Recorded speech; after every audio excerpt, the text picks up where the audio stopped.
Bom, boa noite a todas e todos. Agradecer mais uma vez ao professor Marcos Costa pela generosidade do bom debate, da contribuição aqui conosco. É um tema importantíssimo, não só para a nossa vida profissional, mas para a nossa vida pessoal enquanto cidadãs e cidadãos. Professor Marcos, a Constituição Federal de 88 foi a primeira entre 7 constituições a anunciar o princípio da não discriminação como um dever de Estado e direito da pessoa cidadã. Foi a primeira em 7 constituições. Quantas constituições tivemos? 1824, 1891, 1934, 37, 46, 67, 88, enfim, a nossa última Constituição. Não à toa ela recebe o nome também de Constituição Cidadã, porque ela persegue o princípio da não discriminação de qualquer natureza, por qualquer natureza. E, na consequência desse princípio constitucional, nós tivemos no ano seguinte, no ano de 89, aprovada no Congresso Nacional a Lei Carlos Alberto de Oliveira, a Lei 7716 de 89, que pune os crimes de discriminação ou preconceito motivados em razão de raça ou cor. Eu gostaria de uma avaliação do senhor. Do ponto de vista teórico, a gente já conhece o marco legal aprovado. E do ponto de vista prático, da prática administrativa, o Estado tem cumprido e respeitado dentro de si, das suas instituições, o princípio da não discriminação da Constituição de 88 e, por consequência, o princípio ali da não discriminação em razão de raça, cor e etnia, que está consagrado pela Lei Carlos Alberto de Oliveira. Que avaliação que o senhor faz, avanços ou retrocessos de 89 para cá? Que sucesso ou insucesso a nossa democracia tem tido de combater de fato o racismo? Primeiro, parabéns pela memória, porque que memória que esse professor tem. Parabéns. Professor, eu penso que um dos desafios que o Brasil tem como nação, quando eu falo Brasil, é eu, qual é o nome da senhora? Cristina, Luísa, Diego, todos nós temos esse desafio, que é um desafio civilizatório. A gente sabe que uma lei é um acordo social que uma sociedade, certa sociedade faz, tanto que as leis podem ser alteradas. Eu costumo falar sempre que o nazismo foi um marco jurídico, tinha base na lei. Foi um acordo que a sociedade fez e decidiu fazer aquela barbaridade, como a escravidão também tinha uma base jurídica. Então, acho que a base jurídica eu acho que é importante, porque dá a possibilidade para a gente cobrar e exigir do Estado, como o senhor mesmo falou, que na Constituição de 88 o Estado se responsabiliza para a prevenção do racismo. Mas eu gostaria de perguntar, alguém conhece alguém aqui que já foi preso por racismo? Conhece alguém que ficou preso por racismo no Brasil? E aí, por isso que eu acredito muito na questão da educação. Eu acho que a educação antirracista é um dos caminhos para superar isso. Porque o que me preocupa um pouco no Brasil é que a Constituição diz assim, que todo mundo tem direito à educação, certo? Depois vai criar o Estatuto da Criança e do Adolescente, que vai dizer assim, que toda criança tem direito à educação. Depois vai criar o Estatuto do Deficiente, vai dizer que o deficiente tem direito à educação. Depois cria o Estatuto da Juventude, vai dizer... Na verdade, o que o Brasil precisa não é de mais leis. Acho que todo dia a gente renova a lei. Às vezes eu comparo assim, que a gente fica requentando a lei por meio de outros estatutos, meio de outras normas jurídicas. Na verdade, o que a gente precisa é investir na educação, para uma educação antirracista, cada um pensar nos seus privilégios, abrir mão desses privilégios para todo mundo poder ter acesso à igualdade, e a gente se vê como o povo brasileiro. O que falta no Brasil, para mim, é a gente ter a identidade como povo brasileiro. E povo brasileiro, na minha concepção, é a gente entender que os povos indígenas também fazem parte dessa nação, que os povos negros construíram a riqueza dessa nação por 300 anos sem ganhar R$1 por isso, e que os brancos também fazem parte dessa civilização. Então, acho que o que o Brasil precisa não é de mais leis.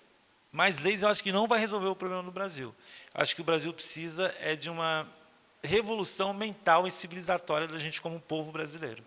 Que eu acho que a gente não é povo brasileiro. Acho que a gente é um ajuntamento de várias pessoas. Tanto que, às vezes, eu tenho uma coisa assim, pessoal comigo. Sou descendente dos que foram escravizados, dos africanos. Mas meu comprometimento é com o Brasil. Entendeu? Eu acho que o que falta é pessoas que queiram vestir a camisa do Brasil, acreditar, porque aí você conversa com a Chiquinha, sou descendente de italiano. Você conversa com o Beltrano, sou descendente de espanhol. Aí você conversa com o Chicão, sou descendente de africano. Quem é brasileiro? Quem defende o Brasil? Quem veste a camisa do Brasil? E o que eu acho que a gente precisa é isso. E a questão das leis, eu acho que existe lei contra o racismo, que diz que a pessoa deve ser presa, mas existe impunidade com relação à questão racial no Brasil, na minha concepção. Próxima pergunta, jovens.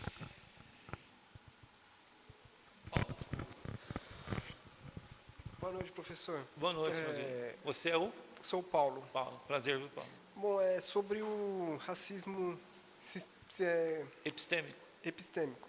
Bom, me surgiu essa pergunta e, pelo que eu entendi, é um racismo com palavras ocultas, atitudes ocultas.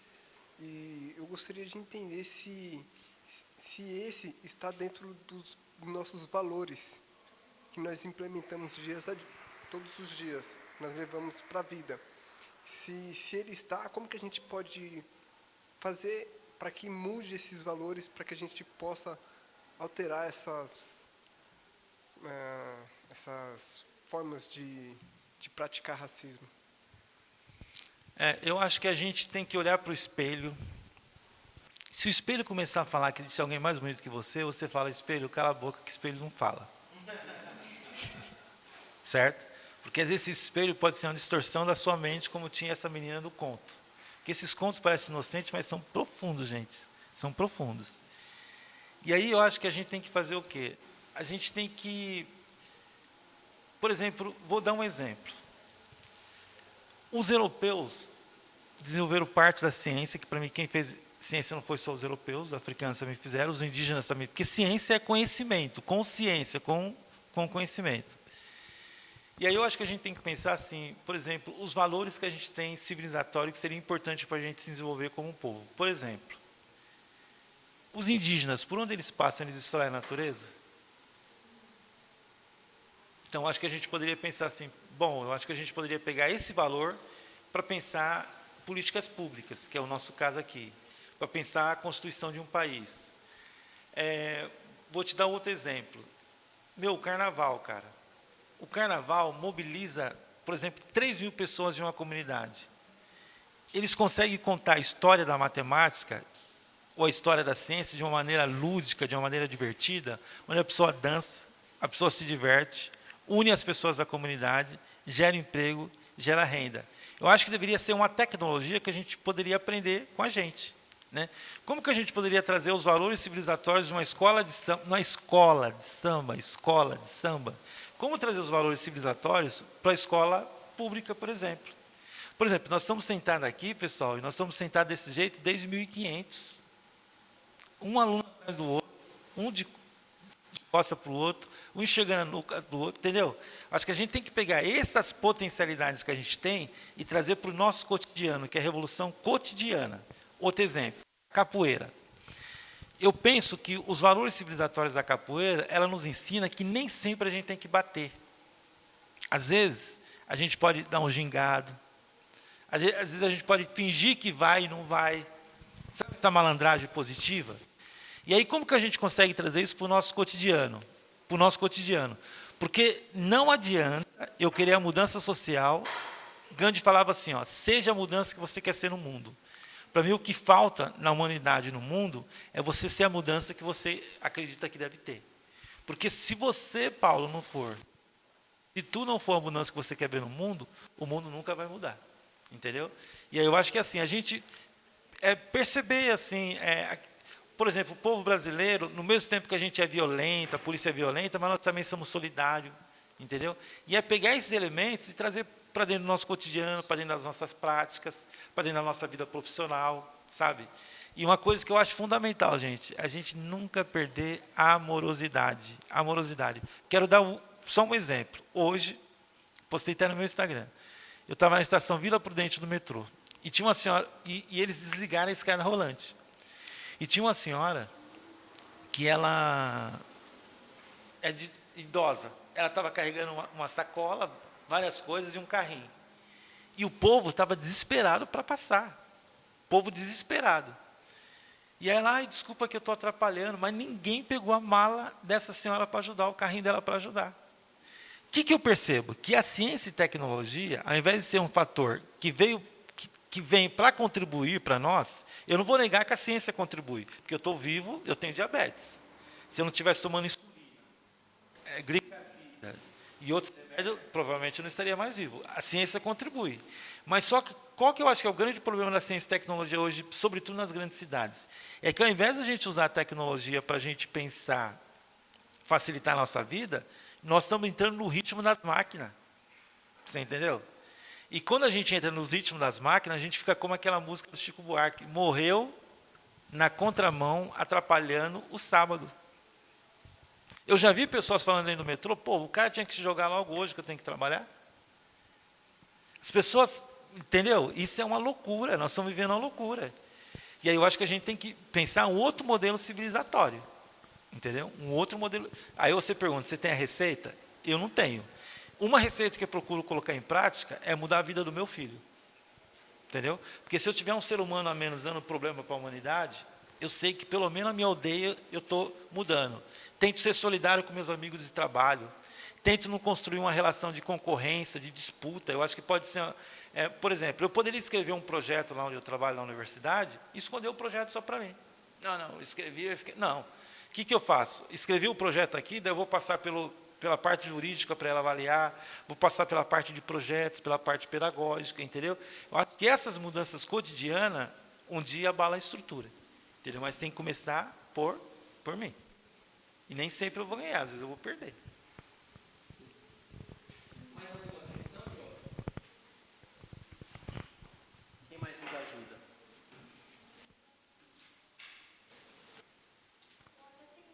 Por favor. Depois eu quero fazer uma pergunta para ele.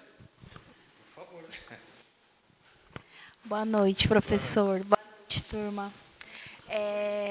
Tem que falar o nome? Meu nome é Luísa, para quem não sabe. Eu vejo, assim, como que eu vou formular essa pergunta, né, que eu estou pensando, mas vamos lá. Nós, enquanto brasileiros, nós sabemos que nós vivemos dentro de um país extremamente desigual, né? Ainda mais quando se trata sobre temas tão delicados como o racismo, né? Mas eu ainda vejo, e vejo muito, ainda não, eu vejo muito que as pessoas não estão efetivamente preocupadas com o tema do racismo. Muitas alegam, pessoas próximas a mim, inclusive, né, no nosso cotidiano, que mas eu não quero tratar desse tema porque eu tenho outros problemas a serem resolvidos e tenho tantos problemas a serem resolvidos que não tenho tempo para pensar efetivamente sobre como resolver esse problema, porque não é importante para mim. A minha mesa precisa estar cheia, meus filhos precisam estar bem vestidos, né? A gente sempre vê as pessoas perpetuando esse tipo de discurso. A minha pergunta é, como que a gente pode viabilizar, né, o acesso a essa informação para essas pessoas que veem as questões raciais como um tema não tão pertinente dentro da nossa sociedade, né? Visto que o senhor disse que quando a gente trata desses temas e busca o nosso melhoramento pessoal e interpessoal dentro das questões raciais, a gente consegue mudar efetivamente a estrutura de toda uma sociedade e, inclusive, melhorar, né, de forma positiva. Como que a gente viabiliza o acesso a essa educação de uma forma leve, uma forma que dê para todas as pessoas conseguirem compreender de fato, efetivamente, a mensagem que está sendo passada e levarem para as suas vidas, né? Porque você comenta sobre mudar a estrutura, né? Agora, como a gente muda a estrutura dentro vamos colocar, eu não sei se é uma forma pejorativa de dizer, mas assim, para a grande massa, para quem de fato pode ter a vida transformada botando em prática, né, tudo o que é dito e tudo o que é perpetuado. Não sei se deu para compreender efetivamente, mas e nem se eu falei besteira, mas é isso. Eu quero entender como que a gente consegue mudar de fato essa estrutura, abalar de fato a estrutura, né? Então, a leitura que eu faço da nossa sociedade é que a sociedade, primeiro, não tem esperança que todo mundo entenda. Sim. E não tem esperança que todo mundo queira mudar. Porque nós estamos com privilégios. E quando você está ali, por exemplo, com privilégios, quando você analisa a história das universidades públicas, na história do Brasil, os filhos de fazendeiros, desde o período colonial, sempre tiveram cota nos cursos superiores. Sim. Foi um privilégio que eles tiveram. E aí, durante o período da história do Brasil, houve um acordo societário que se criaram uma lei que os negros também teriam direito a essas cotas. Aí foi ampliado depois aos indígenas, a comunidade LGBTQI+, e por aí vai. O que eu penso? Que a nossa sociedade, não é eu que penso, os teóricos falam, na verdade. A sociedade é feita a partir de grupos hegemônicos, né? Quando a gente disputa uma eleição, não é toda a sociedade que ganha, parte da sociedade ganha, um projeto ganha e o outro perde. O que eu acho que é importante é o quê? A gente exercer a cidadania do voto com pessoas que defendem os projetos societários que nós acreditamos. Por quê? Porque quando esse projeto pega a gestão do país, a gestão da cidade, a gestão do estado, ou a gestão do município, ele vai criar normas jurídicas que vai, por meio da coerção, obrigar o indivíduo a fazer aquilo. Por exemplo, a Lei 10.639, que diz que deve-se ensinar o ensino da África e dos africanos na escola, é obrigatório. É obrigatório. Então, eu não acredito que todo mundo vai entender, todo mundo vai compreender. Entendeu? Tem gente que vai, sabe, tipo assim, no bando do metrô, que está empurrando e vai. Tem gente que vai assim, tem outros que vai pela consciência, né? Sim. Então, eu penso assim, que a gente tem que entender o momento histórico que nós estamos. E, por exemplo, a USP aprovou agora a cota para os professores, não aprovou? Você acha que isso veio de mão beijada ou foi por meio de pressão? Com certeza por meio de pressão. Por meio de pressão. Todo mundo vai concordar? Não. Não, mas o que importa é que o grupo hegemônico que está hoje aqui no poder teve esse entendimento e cedeu a essa pressão. Entendeu? Por isso que eu acho que a gente tem que pensar essa relação de políticas públicas como uma relação de conflito, conflitualidade. Conflitualidade, que são projetos societários que estão sendo disputados ali. Entendeu? Eu penso que o Estado é tipo assim, é como um cenário. Aqui está o ringue, entendeu? E vários grupos sociais vão disputar esses recursos, né? E aí eu acho que a gente tem que ter, na minha opinião, essa visão assim, de conflitualidade diante das políticas públicas, entendeu? E eu não espero, não tenho expectativa que todo mundo vai entender, que todo mundo vai concordar, Sim. entendeu? Daí quem não concordar que o racismo é errado, aí vem a lei e pune o indivíduo, entendeu? Perfeito, obrigada. Porque teve um dia que a lei dizia que o negro que fugisse do chicote tinha que ser preso, não foi uma lei? Sim, foi. Então, mas a lei muda. Sim, né? perfeito. Posso fazer uma pergunta agora? Pessoal, gostaria de fazer uma pergunta para vocês, e é que vocês fossem bem sinceros e sinceras, porque meu maior desafio, eu falei assim, eu estudo na universidade, quem pagou a minha faculdade são pessoas que talvez nunca vão sentar no banco da universidade. Quem pagou a minha universidade foi empregada doméstica, foi pedreiro, foi pintor, foi serralheiro, né?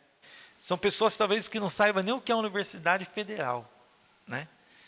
E o meu maior desafio é o quê? É pegar isso que eu estudei e compartilhar com as pessoas. Tanto que eu faço lançamento, eu até brinco, que eu faço lançamento em velório, jogo de futebol, campinho, qualquer lugar eu vou discutir com as pessoas, né? E eu queria que vocês falassem um pouco se essa discussão que está posta no livro, que a gente trouxe aqui, o que isso gerou em vocês com relação às políticas públicas? Queria que pelo menos 3 pessoas falassem para mim sobre isso. Pode ser?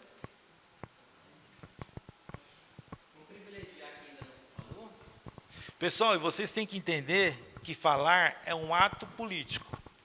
Toda vez que você não fala, vai vir um panaca que não sabe nada falar e vai vir um bobão falar besteira no mundo. Aprendam isso. todas as vezes que você silencia, vocês estão abrindo possibilidade para alguém falar. E aí esse alguém vai falar, às vezes vai falar completamente ao contrário do que você está pensando. Então a fala é a forma de você se colocar no mundo. Todos os mitos indígenas, africanos, judaico, diz que o mundo foi criado pela fala.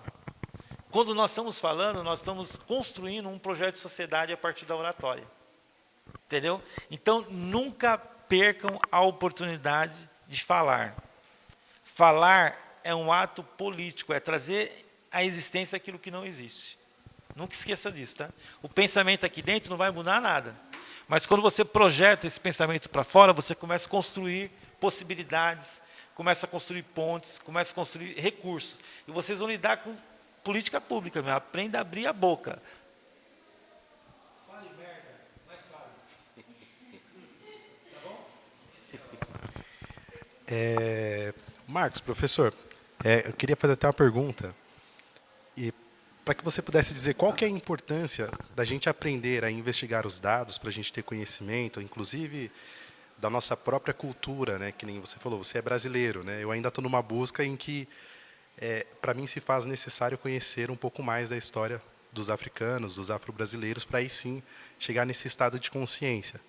Mas eu lembro que a primeira vez que a gente conversou, eu cheguei cheio de afirmações, né? Não sei se você vai lembrar, eu falar, não, a Lei 10.639 ela não está sendo bem implementada, e aí eu quero fazer meu projeto de pesquisa baseado nisso. E aí a primeira coisa que você me falou assim, onde foi que você pegou esses dados? E aí quebrou, né, as minhas pernas, porque eu não tinha dado, né, para poder fazer essa afirmação. E aí eu me deparo que talvez a preparação escolar que a gente teve, né, ela não foi boa o suficiente, né, para que da escola pública a gente tivesse acesso às universidades públicas e aí ter esse acesso a esses modelos de pesquisa que no ensino médio não ensina você fazer pesquisa com profundidade para você ter argumentos fortes. Né? Para a gente que está nessa busca, agora aqui partindo do princípio de serviços públicos, como fundamentar, né, esses dados? Quais são os locais, né, de confiança que a gente pode buscar informações e dados? Porque todo mundo fala, o Google ele te ajuda. Só que o Google, infelizmente não, né? Felizmente a internet ela tem muita informação, mas às vezes fica muito confuso onde saber procurar. Né? Que sugestão que você poderia dar para que a gente não continuasse cometendo, né, o epistemicídio? Né? Porque às vezes a gente traz um conhecimento super raso que não é, talvez, e a verdade ela depende muito do ponto de vista, mas ele não é algo que tenha uma sustentação muito boa. De onde que a gente traz essa informação para a gente poder fundamentar bem os debates? Até porque essa sala é de bastante debate, né? Sim. E a gente traz muitas nossas percepções. Ó, eu estava conversando com Joelba. Então, eu estava conversando com ela e eu estava falando para a professora Joelba.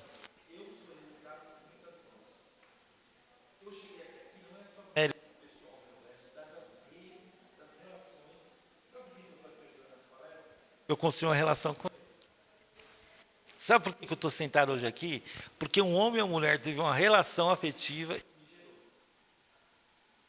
Sabe por que eu consegui chegar até aqui? Porque um taxista me trouxe da estação até aqui.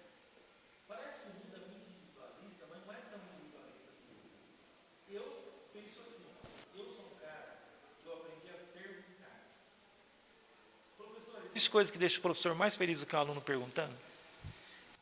É abrir a boca e perguntar. Eu vivo perguntando. Você falou isso daqui, mas o que significa isso? Isso tem a ver com aquilo? Perguntar.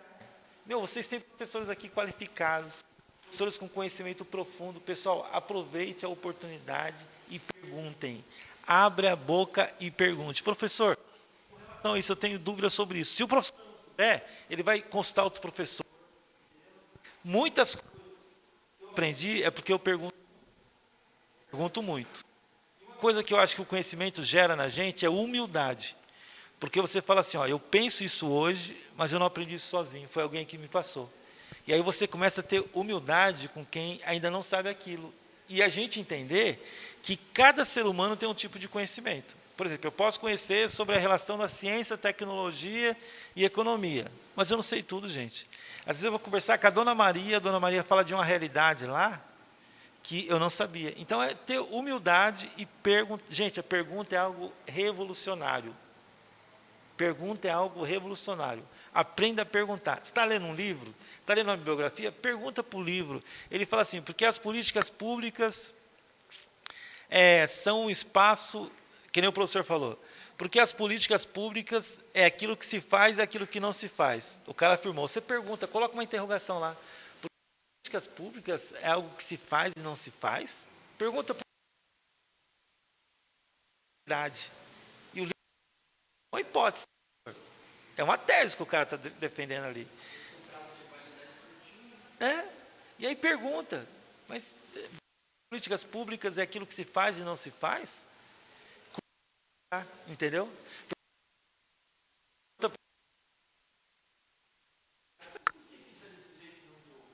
Entendeu? Vocês já perguntaram por que as cadeiras toda aula fica assim? Já perguntaram por que essa bibliografia que vocês estudam e não outra? Entendeu? Gente, a pergunta é algo revolucionário. E só pergunta quem tem humildade. Então, a gente tem que ter humildade intelectual. Entender que todo dia, quando você acorda, nasce um novo ignorante. Entendeu? Todo dia, quando você acorda, nasce um novo ignorante. Entendeu? Falei para fazer pergunta, você pergunta. Você não pede, isso é muito. Meu brother. Meu nome é Cristina Augusto. Eu queria fazer uma pergunta sobre essa lei 10.639. Certo. Por que essa lei não funciona? O que impede ela de funcionar? Essa é a minha pergunta. Essa lei não funciona? Aonde?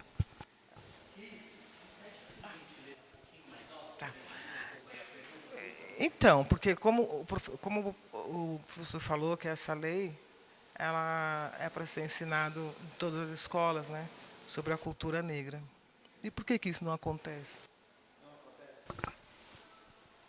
Em todas as escolas não acontece? Não sei se são em todas as escolas. Mas eu não vejo falar muito sobre isso. Pode ser que eu esteja enganada também, né? Eu trabalhei dentro de um programa da Universidade Federal do ABC, que chama-se Africanidades, um projeto. Esse projeto, ele dá formação anualmente para centenas de professores, capacitando professores para a implementação dessa lei. Né? Como o professor falou, a minha dissertação tem a ver com a Lei 10.000. A gente está discutindo ela aqui. Entendeu? Aí eu não sei se não acontece. Entendeu? Nas experiências que eu tive, aconteceu. Entendeu? Formação de professores. Eu vejo muitos projetos magníficos de professores discutindo a Lei 10.000. Para você ter ideia, eu vi um projeto de uma professora que ela trabalhava as crianças de berço. Vou só te dar um exemplo do projeto que ela fez. O que ela fez? Ela imprimiu fotos de pessoas negras, grandona. Eu quase chorei quando ela falou desse projeto. E aí,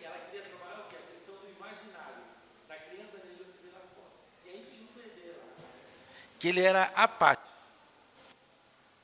Ele não era muito interagir, mas bebê ele consegue segurar no bercinho. E aí o que ela fez?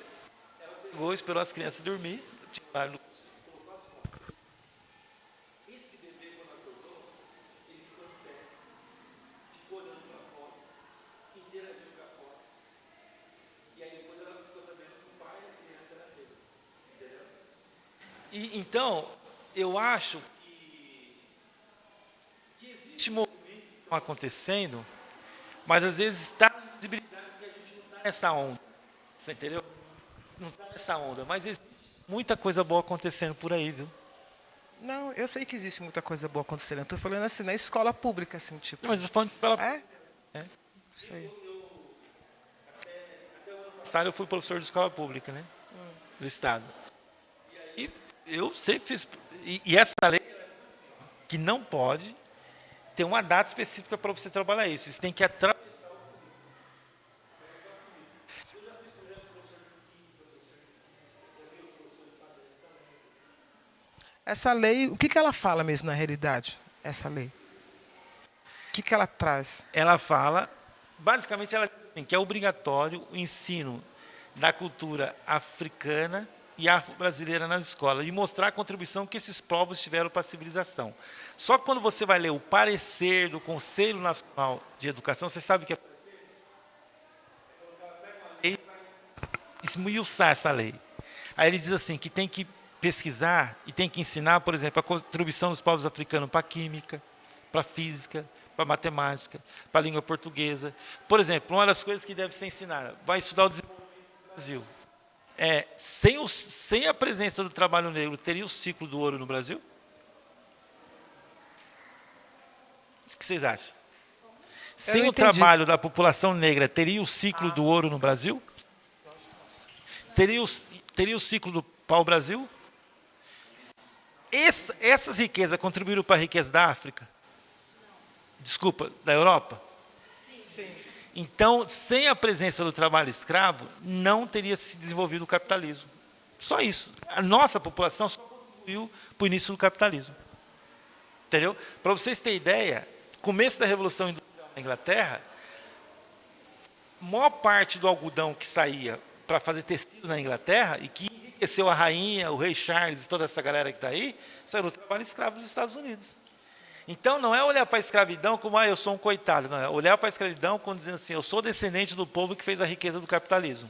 Sabe por que a Inglaterra é rica? Sabe por que a França é rica? Sabe por que a Espanha é rica? Porque o nosso trabalho contribuiu para a riqueza desses povos. Mudar o paradigma, entendeu?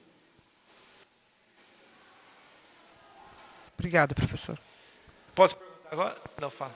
Estou gostando.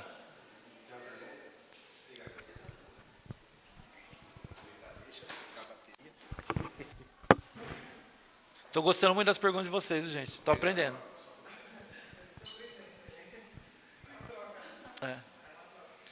Depois, no finalzinho, se vocês permitissem, queria tirar uma foto com vocês, tá? Colocar no Instagram. Beleza. Oi, prof, Depois boa se noite. inscreva lá no Instagram, gente. Eu preciso de seguidor para vender mais livro. Fala Então, oi, prof. Eu estava vendo um tempo atrás, acompanhando uma sessão plenária na Câmara Municipal de São Paulo, e era sobre um processo de cassação de um político, o nome dele é Camilo Cristófaro. Sim. Isso, e daí foi sobre um áudio dele vazado em que dizia que não lavar a calçada é coisa de preto. E os argumentos, né, para essa cassação é que foi racismo recreativo. Eu não entendi muito bem sobre o racismo recreativo, eu gostaria que você explicasse e falasse um pouco sobre isso. Então, é assim, ó. Com o passar do tempo, o pessoal foi criando várias categorias de racismo, mas é racismo, né? Que nem eu falei com vocês hoje sobre racismo, o quê? Que é a morte do de pensar de povos que não são europeus. Por exemplo, só é rico. O que é ser rico? Ser rico é ter um carro, ter uma casa e ter uma renda X. Aí você tem que perguntar, ser rico é isso? Isso é ser rico? Tem que perguntar. Porque o modelo de riqueza que a gente tem é o modelo de riqueza do europeu. Aí você vai, por exemplo, para uma aldeia indígena, nunca esqueço do dia que fui no Pico do Jaraguá, na casa de uma amiga minha, que ela até se formou junto comigo lá na PUC, e aí a casa dela estava assim, cheia de barro, assim, né? Nas paredes, né? Ela falou, Marcos, não repara não, porque barro para a gente não é sujeira, tá? É terra. Ó, é outra concepção. Entendeu? Aí você olha, às vezes, e vocês que vão trabalhar com política pública, cara, isso é muito importante. Porque às vezes chega um profissional lá na casa do cara que é indígena e fala assim, eles são porcos, são sujos. Porque a concepção de limpeza que ele tem é uma concepção eurocêntrica. Entendeu? E aí foi se criando várias categorias de racismo.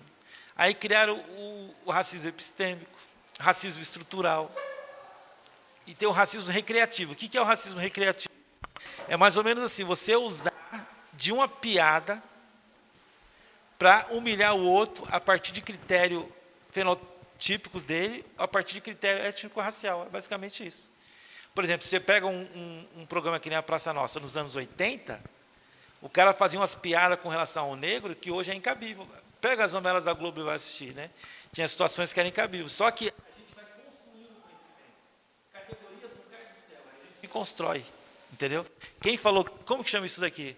É mesa ou cadeira? Hã? Escrivania? Tá. Vamos colocar como carteira e como escrivania. Eu poderia usar isso para sentar? Mais gente faz isso? O professor faz toda hora. Entendeu? Mas isso foi uma categoria construída pelo ser humano. Isso daqui não caiu do céu desse jeito. Entendeu? E é isso que eu falo com relação à questão da estrutura. Que se a gente começa a questionar a estrutura, o que todos os filósofos, todos os pensadores fizeram? Fizeram pergunta, gente. Não, mas é isso mesmo? Não, é a Terra que é o centro do universo? Tem certeza que é isso mesmo? Só uma perguntinha, gente. E olha, essa pergunta desse cara, o quanto revolucionou a ciência, entendeu?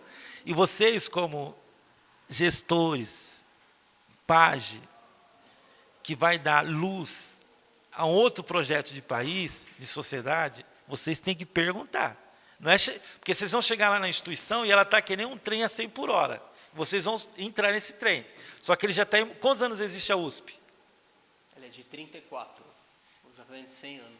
Ó, então ela já tem quase 100 anos, não 90, é? né? Agora, 90. esse ano é 90. É verdade. 90 anos. Ela está embalada. Vocês chegaram aqui, ela já estava em movimento. Qual o papel de vocês como pensadores e pensadoras?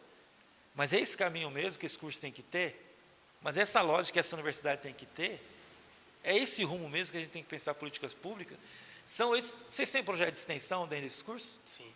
Então, são esses projetos de extensão mesmo? Depois eu quero conhecer sobre isso, tá, Pro? Por favor. São esses projetos de extensão mesmo? O público-alvo tem que ser esse mesmo? Quando a gente faz as políticas públicas aqui, tem um recorte étnico-racial, tem um recorte de gênero? Como que a gente pensa isso, entendeu? Vocês têm que perguntar e questionar, entendeu?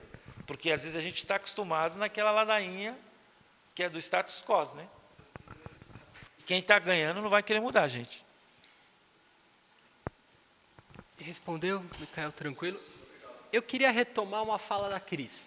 Certo. Não sei se entendi bem sua fala, mas em defendendo um pouco o ponto de vista dela. Eu até achei uma informação aqui para a gente discutir um pouquinho, até compartilhei com o Leslie.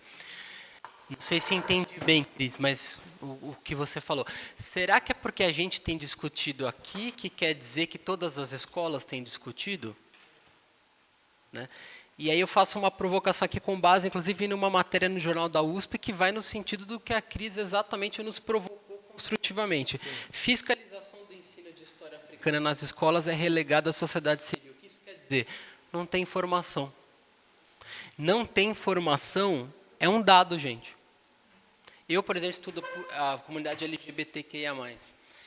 E vejo que a questão das mulheres, das questões étnico-raciais e LGBT passa por um problema. Quando você vai fazer política pública, a gente não pode fazer lastreado no ar. Tem que ter dados e informações. 40% das escolas faz, 60% não faz. Essa informação, Cris, não existe. Por isso pensar, como você muito bem nos comentou, mas será que a maioria faz? A gente não consegue responder que sim ou que não, porque não tem informação. Quando não tem informação, como que nós, como gestores, vamos tomar decisão sobre algo que não tem informação? Aí a gente pode se perguntar, com base no que você muito bem nos colocou, por que será que não tem informação? Não me parece uma coisa aleatória, me parece um tanto quanto intencional para esses grupos sociais alvo de vulnerabilidade e estigmatização. Não tem informação, é estratégico, porque quando não tem informação, não tem política pública, não tem resultado, não tem solução. Avaliação, né? Então, da sua fala, eu entendi, não é porque a gente está fazendo aqui, que será que a maioria faz? E aí eu fui procurar.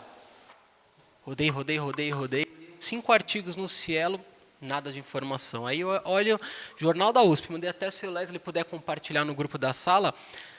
O que a USP nos conta, 24 de novembro de 2022, recente. A informação, Cris, não existe. Então a gente fica no campo da percepção. Vai ter gente que vai achar que sim, que a maioria faz. Tem gente que vai achar que não. E a gente fica no campo da incerteza. Dá para tomar decisão política no campo da incerteza? Não tem como. Então, para esses grupos, a gente encontra esse problema, Cris. Se a gente for, por exemplo, para a política das mulheres, cai nessa mesma questão. A gente orientou, a sua sala defendeu no ano passado um tema sobre os direitos das mulheres, o extinto Hospital Pérola Baito, hoje eu sou o Hospital da Mulher, e a gente fez uma discussão na época, mas não tem informação. A gente fala as comunidades LGBTQIA+, também. A informação, quando tem, é escassa, não é lá tão confiável, o governo traz uma informação, a sociedade civil, os seus grupos organizados trazem outra. Nesse caso aqui, a informação é que não tem informação. Fica uma provocação. Posso fazer uma pergunta? Fica uma provocação só para porque eu concordo com aquilo. Será que a maioria faz? Não sei. E só um complemento a essa provocação, minha pesquisa já comecei, fui atrás de uma diretoria regional de ensino, expliquei qual era o motivo do projeto, e aí a resposta que eu tive da supervisora daquela diretoria regional, ela falou assim, que muito legal o fato de eu fazer essa pesquisa, e ela falou que existem 100 professores como voluntários para poder fazer esse trabalho. Quando eu vejo como voluntário, ela foi trazendo várias questões que estão pensando em mudar a forma como irão fazer esse trabalho de desenvolvimento da implementação da lei, porque de forma centralizada num único local estava se tornando ainda mais exaustivo para os professores, porque além da rotina oficial, né, que eles têm, que está lá na descrição do cargo deles, eles ainda estavam se voluntariando para poder fazer um outro projeto sem nenhum tipo de amparo da prefeitura, né? Então, assim, isso me chamou a atenção já como mais um problema que pretende investigar para poder, não sei se vou ter a resposta, mas quando a gente começou a estudar aqui também o ciclo da política pública, né? Poxa, desde 2003, nós estamos em 2024, e a gente não consegue ter nenhum dado específico dizendo como é que está o avanço dessa lei, né? Falando aqui no município de São Paulo. Isso é bastante grave. Por isso que eu cheguei com todas aquelas afirmações, né? Falando que não tem, não tem, não tem. Dentro do núcleo de professores, eu já vi que eles estão estudando sobre o tema, mas até para a população, para um pai saber, né, se essa implementação está acontecendo. Poxa, meu filho se sente identificado naquela escola, eu vou optar por aquela outra escola. Isso não é tão visível, né? Essa é a minha percepção, pelo menos nesse momento inicial da minha pesquisa. Acho que a gente poderia tentar fazer ver como que a gente faz um termo de cooperação entre aqui a Universidade Zumbi, esse curso. Por favor. Para a gente podia fazer uma pesquisa em cima disso. Né?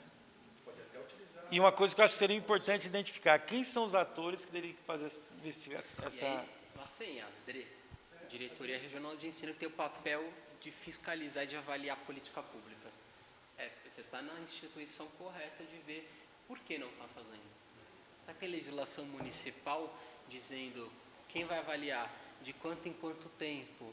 E qual é o critério, gente? Porque eu suspeito muito, eu sou um pesquisador qualitativo, suspeito muito dessas pesquisas, assim, 55% faz, 45% não faz. 55% fazem. Mas como estão fazendo? Tem escola, por exemplo, que vai passar um filme, mal vai debater a questão e vai falar, cumprimos o 20 de novembro. Mas você discutiu com os jovens? Na linguagem dos jovens? Eu, por exemplo, minha sede é Tec Jardim. Até comento aqui com os jovens, é uma realidade completamente diferente dessa escola, mas absolutamente diferente. Será que a linguagem que a gente utiliza aqui, eu posso utilizar com os meus jovens na internet de lá e a apreciação vai ser a mesma? Vou ter que outra discussão. Até de desconfiar, quando tiver informação, desconfiar. 55 faz, 45 faz, mas 55 que estão fazendo como? Estão trazendo quem é de direito da sociedade civil para discutir, como a gente tem feito aqui. Tem um lugar de fala. Por mais que a gente possa ver, eu como uma pessoa branca, ter uma ação antirracista, eu não posso passar na frente no lugar de fala, falar, eu vou falar e vocês vão aprender e vai ser essa aula expositiva. Não. Mas será que toda escola está fazendo isso? Das 55 que estão fazendo, todas estão respeitando o lugar de fala? Então, na política pública, a gente tem que desconfiar dos dados.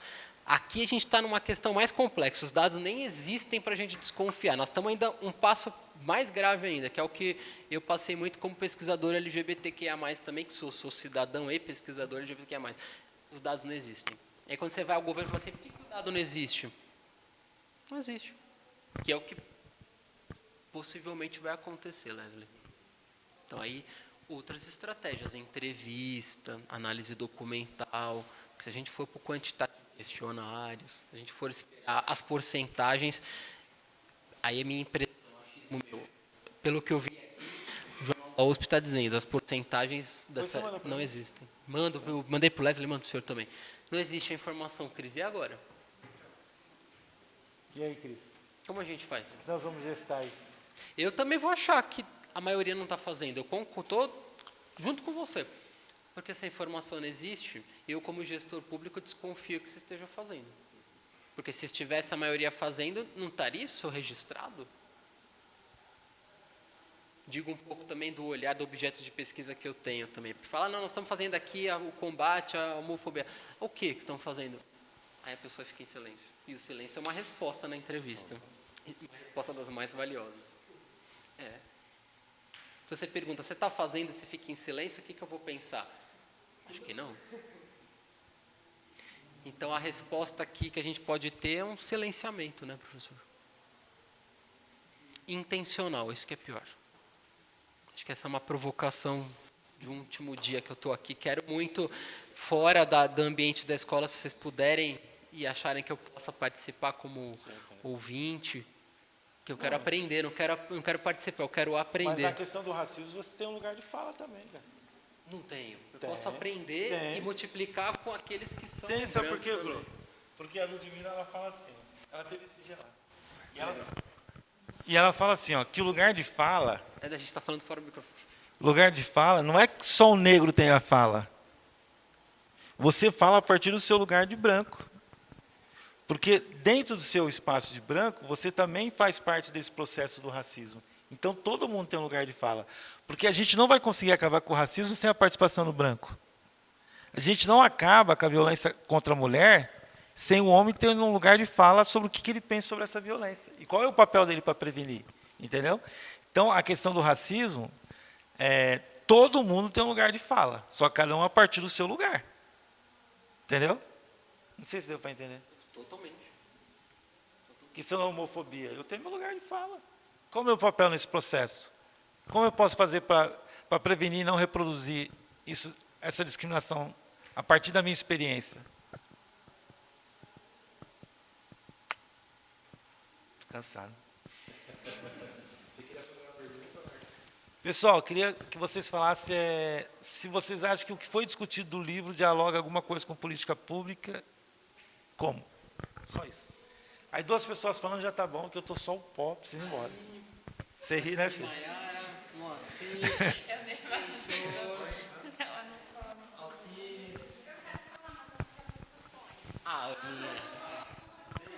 Não, Eu posso deixar a imagem, se quiser. só no microfone, tá bom. Super interessante essa preocupação com uma educação antirracista nessa sociedade, nesse contexto que a gente tem vivido ultimamente. E eu acho que a educação antirracista ela deve andar junto com uma educação política também, né? Porque quem formula essas políticas públicas? Quem implementa essas políticas públicas, né? E é muito perigoso quando a gente não tem os nossos nos espaços de decisão, dentro da política institucional.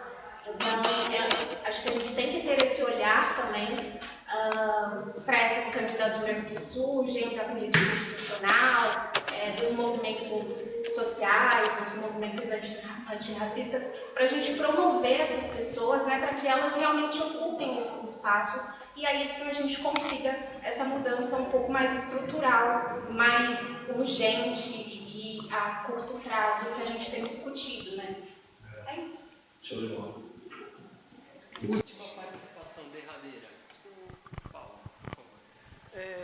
A pergunta é sobre o seu livro Ciência.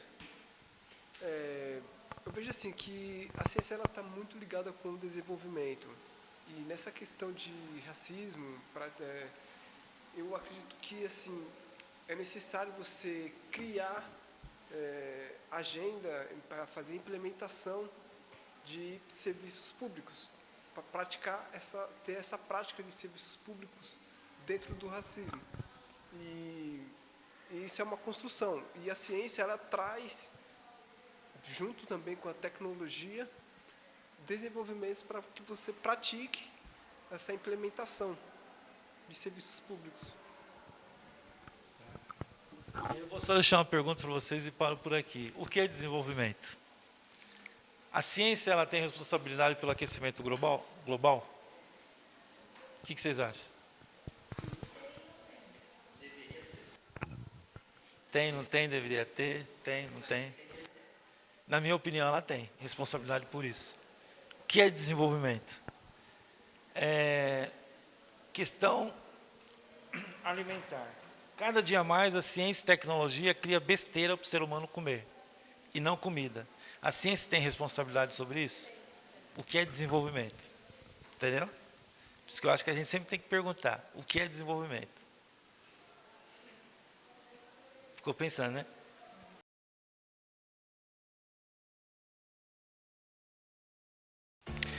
Pessoal, esse aqui foi o nosso primeiro debate da turma, né, de técnico de serviços públicos do segundo semestre, em conjunto também com outras turmas aqui na ETEC CEPAM.